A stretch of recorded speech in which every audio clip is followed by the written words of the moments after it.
YouTube नाजरीन खुशामदेद। आज हमारी इस सीरीज का 12वां हिस्सा है और असेंबली का ये हमारा तीसरा और आखिरी हिस्सा है। इसमें हम अपनी सीएनसी मशीन मुकम्मल कर लेंगे।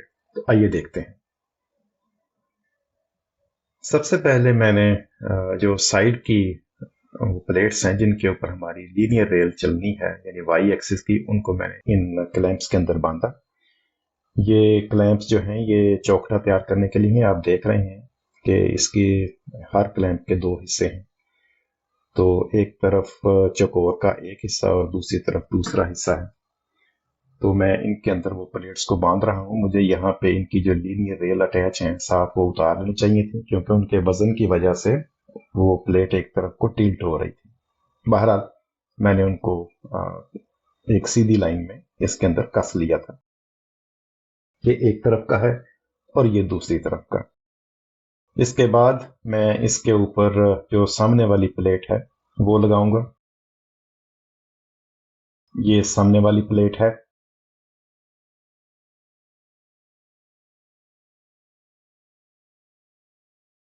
और इसी तरह ये इसकी पीछे वाली प्लेट है जिसपे मोटर लगेगी।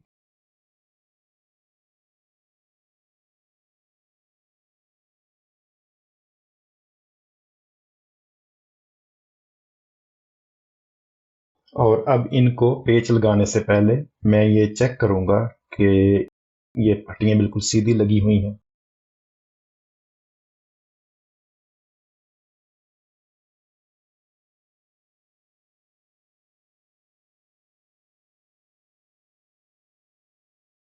तो यहाँ मैं एक ट्राई स्केयर के साथ इनकी अलाइनमेंट है वो चेक कर रहा हूँ कि क्या ये बिल्कुल सीधी है। जहां जहां पे फर्क है उसको मैंने ठीक करके अच्छी तरह से कस दिया।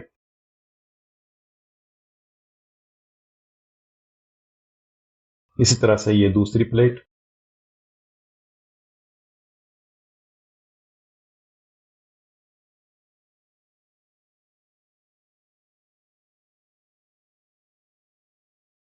इसी तरह से ये सामने वाली प्लेट।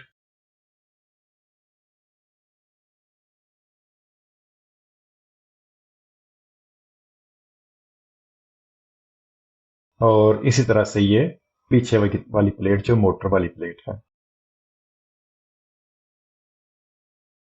तो तसल्ली कर लेने के बाद कि ये सारी बिल्कुल सीधी हैं, मैंने इनको पेच लगा के कस दिया।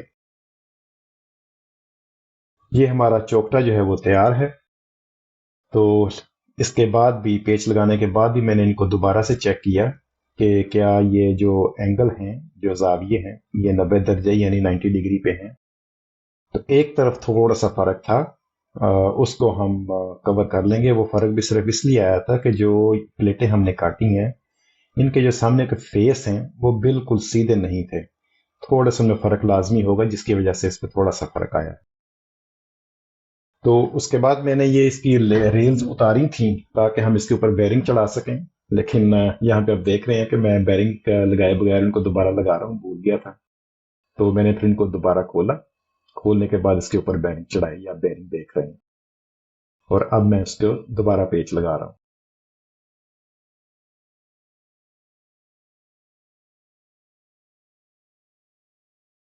ये देखिए ये बेरिंग लग गए हैं। ये दूसरी तरफ के बेरिंग भी लग गए हैं। और अब जो गेंट्री हमने इससे पहले तैयार करके रखी हुई थी अब वो मैं इसके ऊपर लगा रहा हूँ। और सबसे पहले मैं हर बेरिंग के जो तिरछे आमने सामने के पेच हैं यानी डायगोनल, उनको टाइट करूंगा। ये कंफर्म करने के लिए, तसल्ली करने के लिए कि जो बेरिंग हैं वो इस लीनियर रेल के ऊपर बड़े स्मूथली और आराम से चलेंगे। और इसके बाद मैं उसके जो दूसरे सामने आमने सामने के पेच होंगे वो भी कस दूंगा।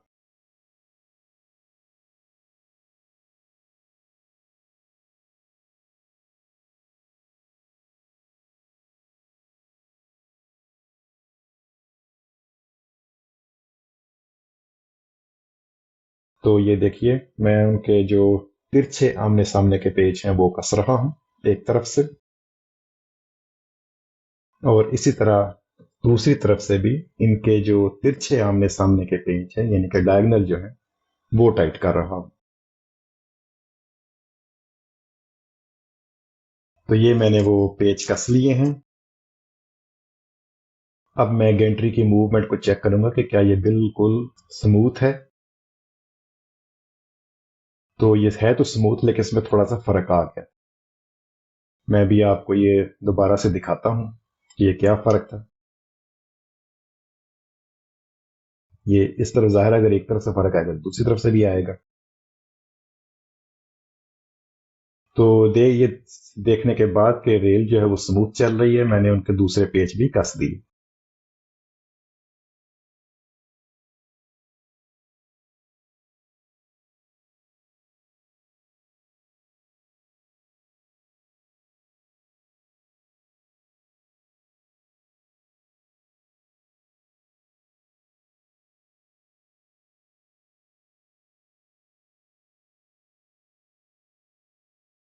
ये मुकम्मल सारे पेच अब टाइट हो चुके हैं, गेंट्री इसके ऊपर लग चुकी है।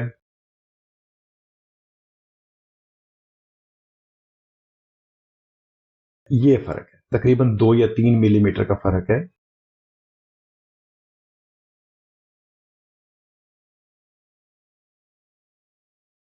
ये एक रेल मैंने चेक की, फिर ये दूसरी है, दो ये भी स्मूथ चल रही है।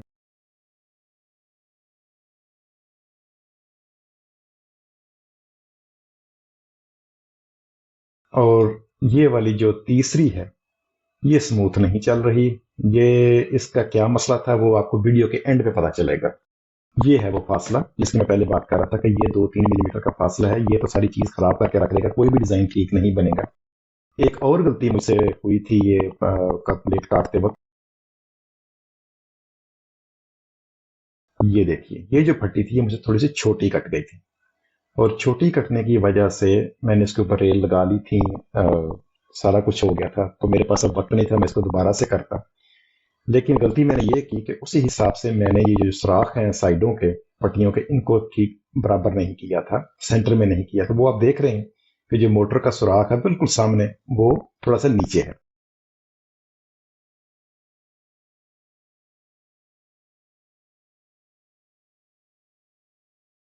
एक और जावी से देखिए, वो देखिए मोटर का सुराख बिल्कुल सेंटर में नहीं रहा, वो थोड़ा सा नीचे की तरफ। इसका भी हल निकल आया था, काम चल गया था।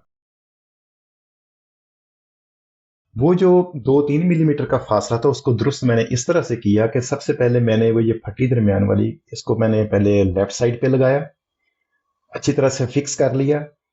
ये देखिए, ये बिल्कुल मैंने इसके साथ लगा के इसको फिक्स किया है। जबकि जब दूसरी तरफ लगाने लगा तो मैंने इस फटी को थोड़ा सा आगे खिसका दिया। उसकी वजह से वो फटी जो है वो थोड़ा, दाएं तरफ वाली फटी भी थोड़े से पीछे आ गए, उसके बिल्कुल बराबर हो गई। तो इस तरीके से मैंने उसको फिक्स कर लिया। अब ये मैं इसके लीड स्क्रूज जो हैं वो सामने रख रहा हूँ, जो कि वाई एक्सिस पे, एक्स एक्सिस पे लगेंगे। उनके ऊपर नट आप देख रहे हैं वो ब्रास के यानी पीतल के लगे हुए हैं। साथ में ये मोटरें हैं और साथ में फ्लेक्सिबल कपलिंग है। यहाँ पे मैं उनकी जो लंबाई है वो चेक कर रहा हूँ लीड स्क्रूज की, कि क्या वो कम पूरी है जितनी वो जिस हिसाब से वो होनी चाहिए। क्योंकि आपको याद होगा कि जब हम रेल लगा रहे थे तो रेल के जो दोनों तरफ वो बार्स थी वो थोड़ी सी बाहर निकली हुई थी। इसलिए तसल्ली करने के लिए मैंने इनको देख लिया कि क्या इनकी लंबाई पूरी है। अब ये देखिए, मैं वो जो दरमियान वाली फट्टी है और जो नीचे पेच है जो लीड स्क्रू है, उनके दरमियान फासला चेक कर रहा हूँ कि क्या वो दोनों तरफ से बराबर है।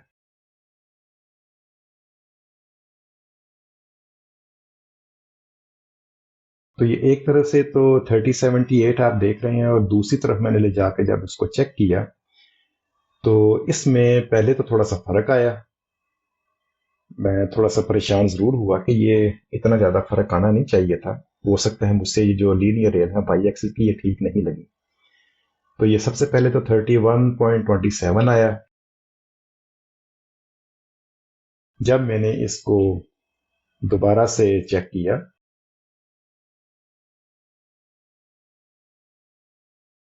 तो ये वाला फासला जो था वो ठीक था। अब मैं ये देख रहा हूं कि ये जो दरमियान में स्क्रू है, ये क्या बिल्कुल सेंटर में है दोनों तरफ से। तो आगे भी चेक किया, पीछे की तरफ भी चेक किया, तो ये सारी तरफ से बराबर ही था। अब मैं बिल्कुल दरमियान में एक निशान लगा रहा हूं, और मैं अब इसको दूसरी जाऊंगा गेंट्री को, और ये तसल्ली करूंगा कि क्या उस तरफ भी ये बिल्कुल सेंटर में ही रहता है, कहीं दाएं बाएं तो नहीं हो जाता। तो ये भी पैमाइश बिल्कुल ठीक थी, वो सेंटर में ही रहता था।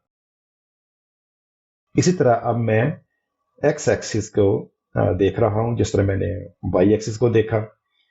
एक तरफ रख के मैंने इसको देखा तो उसकी पैमाइश आई थी 33.87, और जब मैंने उसको दूसरी तरफ रख के उसकी उसकी पैमाइश की तो ये आई थी 33.77।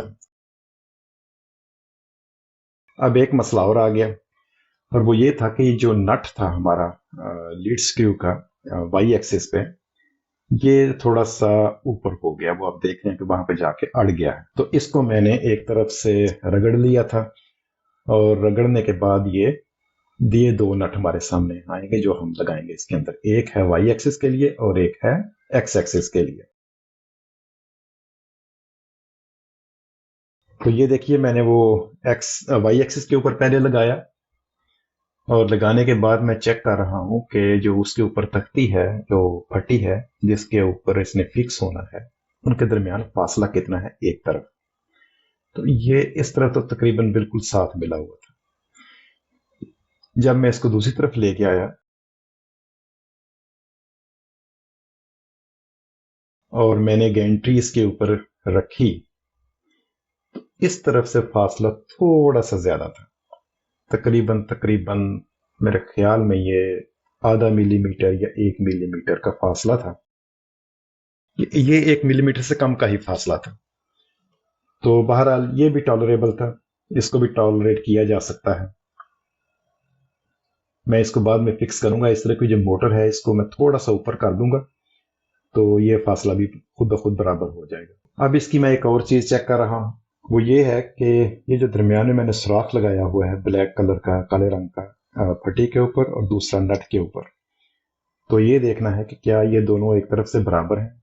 बिल्कुल। अब मैं दूसरी तरफ से भी इसको ले जाकर देख रहा हूं तो वहां पे भी बिल्कुल सीधे हैं।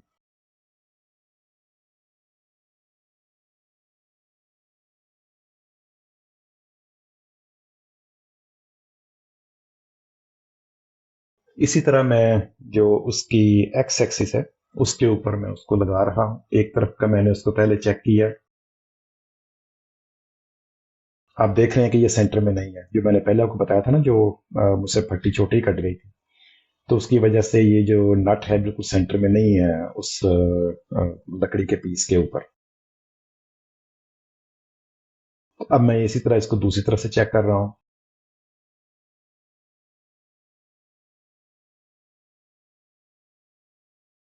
तो असल में जो चीज देखने वाली थी वो ये थी कि ये जो लकड़ी का पीस है जिसके ऊपर नट लगा हुआ है, इसका और जो सामने वाली प्लेट है जिसके साथ इसने फिक्स होना है, उसके दरमियान दोनों तरफ फासला कितना है।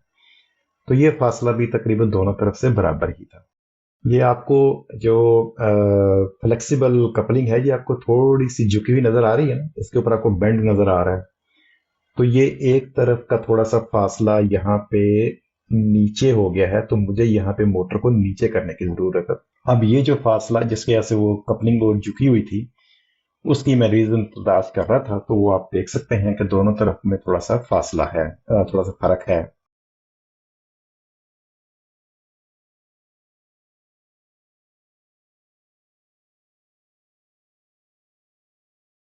अब मैंने वो सारे जो लकड़ी के पीस हैं जिनके अंदर नट लगे हुए हैं वो लगा लिए हैं, उसके साथ अटैच कर दिए हैं।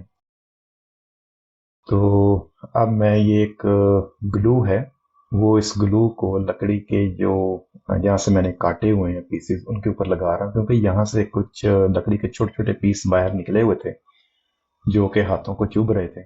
तो उसका बंदोबस्त मैंने ये किया कि इनको वो ग्लू लगा दिया जाए, ताकि वो लकड़ी के पीस जो छोटे छोटे हैं जो उंगलियों में चुभते हैं वो उसके अंदर ही जम जाएं।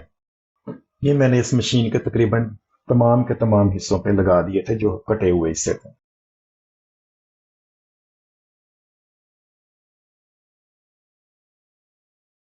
ये मैंने काम को थोड़ा सा ऑफ कैमरा किया था, मुझे पता नहीं चला। मैं कैमरे का वो रिकॉर्ड बटन दबाना भूल गया।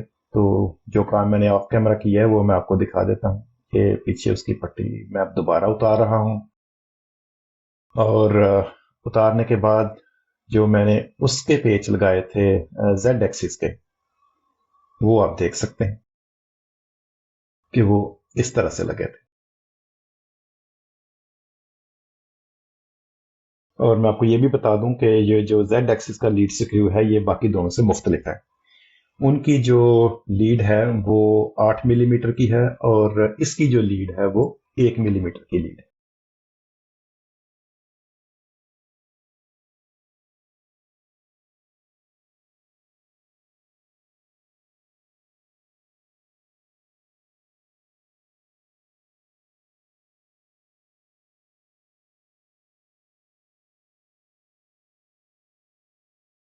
ये देखिए ये जेड एक्सिस का नट है। अंदर से वो 1 मिलीमीटर की चूड़ी है और बाहर से लकड़ी के ऊपर लगने के लिए मुख्तलिफ किस्म की चूड़ी है। आप समझ सकते हैं कि वो लकड़ी के ऊपर लगने के लिए थोड़ी सी मुख्तलिफ होती है। यहाँ पे अब मैं अपनी उस जेड एक्सिस का ये पूरा का पूरा मैकेनिज्म है उसको अपने एक्स एक्सिस की जो रेल है उसके ऊपर दोबारा लगा रहा हूँ।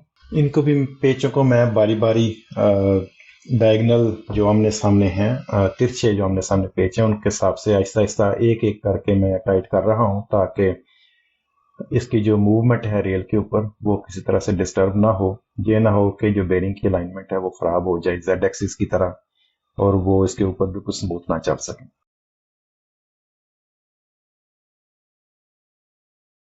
तो ये देखिए ये इसके ऊपर इसकी फिटिंग हो चुकी है और इसकी मूवमेंट बिल्कुल स्मूथ है। अब मैं यहाँ से मोटर को उतार रहा हूँ ताकि मैं लीड स्क्रू को इसके ऊपर लगा सकूं। एक्स एक्सिस की जो लीड स्क्रू है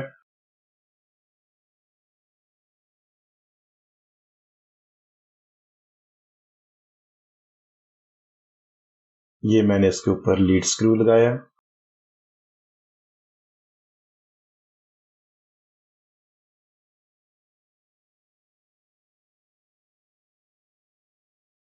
दूसरी तरफ से मैं इसको बेरिंग के अंदर लगा रहा हूँ इस लीड स्क्रू को।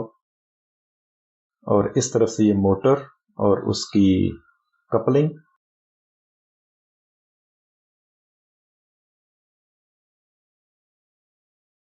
और उसको मैं दोबारा इस प्लेट के साथ या फट्टी के साथ कस रहा हूँ।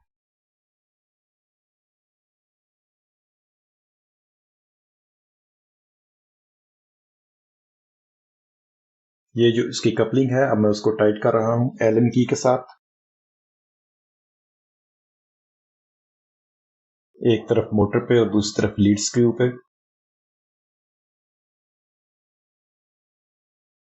तो ये देखिए ये इसकी मूवमेंट जो है वो इस तरह से हो रही है। जब मोटर चलेगी तो एक्स एक्सिस जो है वो इस तरह से चलेगी। ये मैं सिर्फ इसको दाएं बाएं करके इसलिए देख रहा हूं कि किसी तरफ से कोई टाइटनेस नहीं है और ये बिल्कुल स्मूथ चल रही है। अब मैं इसकी वाई एक्सिस की जो मोटर है उसको टाइट कर रहा हूं।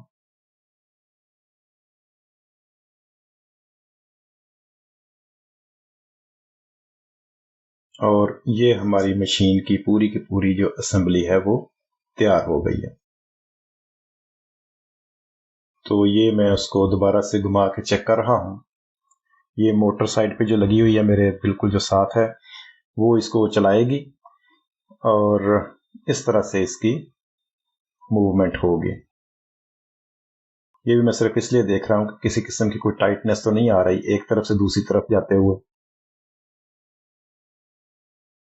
अब मैं उसकी मोटर की कपलिंग को टाइट कर रहा हूँ एक तरफ से मोटर के साथ और दूसरी तरफ से लीड स्क्रू के साथ। तो ये हमारी सीएनसी मशीन की जो असेंबली है वो मुकम्मल हो चुकी है। हमारी सीएनसी मशीन तैयार है।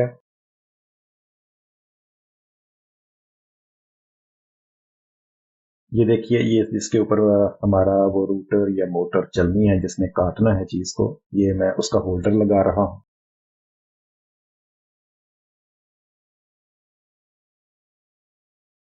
और ये वो मोटर है जो कि काटेगी असल में। इसके बाद हमारा इलेक्ट्रॉनिक्स का काम है।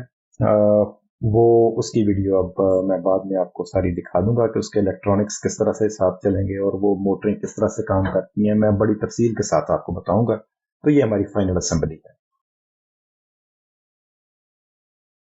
तो बराए मेहरबानी चैनल को सब्सक्राइब करें, और अगर आपको वीडियो पसंद आई है तो इसको लाइक करें। अगर आप समझते हैं कि इसमें किसी की बेहतरी की ज़रूरत है तो मुझे अपनी आरा से आगाह करें। मैं कोशिश करूंगा कि आपकी आरा के मुताबिक इसमें तब्दीली कर सकूं। मैंने आपके सामने दो तस्वीरें रखी हैं जिनमें से कुछ चीज़ें मैंने हाईलाइट की हैं। आप उनको देख के बताएं कि जेड एक्सिस की स्मूथनेस में जो खराबी आई थी उसकी वजह क्या है। अपनी आरा के मुतल्लक मुझे नीचे कमेंट्स में बताएं। तो मिलते हैं अगली वीडियो में।